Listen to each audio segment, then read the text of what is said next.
Кыргыз малдар, малдар. Кыргыз малдар дейинчи болуптур. Ошончо Кыргызстандын флагын колдойт экенсиңер. Кыргызстан флагына күбөт экенсиңер. Ошо негативиңер жардам берди. Ошончо кыйналып атканда да карап турдуңарбы? Алейкум рахматуллахи ва баракатуху. Кыргыз элим, кандайсыздар? Мен сиздердин алдыңыздан дагы бир ийилип кеширим сураймын, туугандарым. Мен специально айтам деп даярданган эмесмин. Бул сөздү да эч ким специально айтам деп даярданбайт. Ар бир адамда душман бар, душман жетиштүү. Ошол негатив хейтерлерим баардыгы ошолор именно ошол жерден кыркып алып коюштур. Ошол жерде батыл ойноп жаткан болчумун. Международный батыл жеңилип калып айткан сөзүм болчу. Өзү андай деле сиздер ойлогондой жаман кыз эмесмин. Жакшы иштерди жасаган кызмын. Мен тааныгандар дагы бар, туугандар.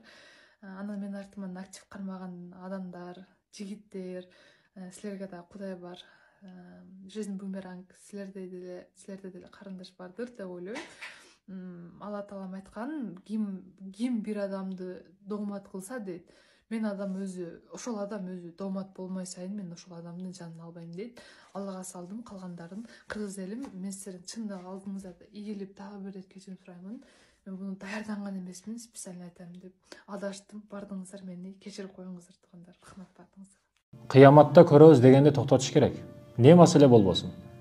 Акыретке калтырдым, сен ушундай кылдың, сен ушундай кылгансың, кыяматта сүйлөшөбүз, сен менен эсептешип алабыз деген нерсени коюш керек. Кабырда көрөсүң сен, жетериңе жетесиң деген нерселерди коюш керек, урматтуу мекендешим. Кээде ушул сөздөрдү угуп калган учурда ал сөздөрдөн кибирдин жыты келип аткан болот, текебирликтин жыты келип аткан болот да.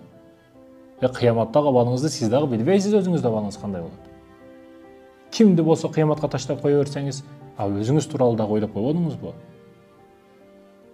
Балким ал сиз кыяматта көрүшөбүз деген адамды Аллах сонун кылып, соопторун эсепсиз кылып, балыңыз сиздики кандай болуп калат? Аныкы гүл болуп калышы мүмкүн.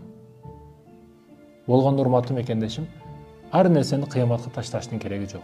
Көбүнчө кечириңиз. Бул дүйнөдө колдон келишинче кечириңиз, урматтуу мекендешим. Кечире албай калганыңызга өкүнүп калышыңыз мүмкүн. Кечиргенге не жетсин?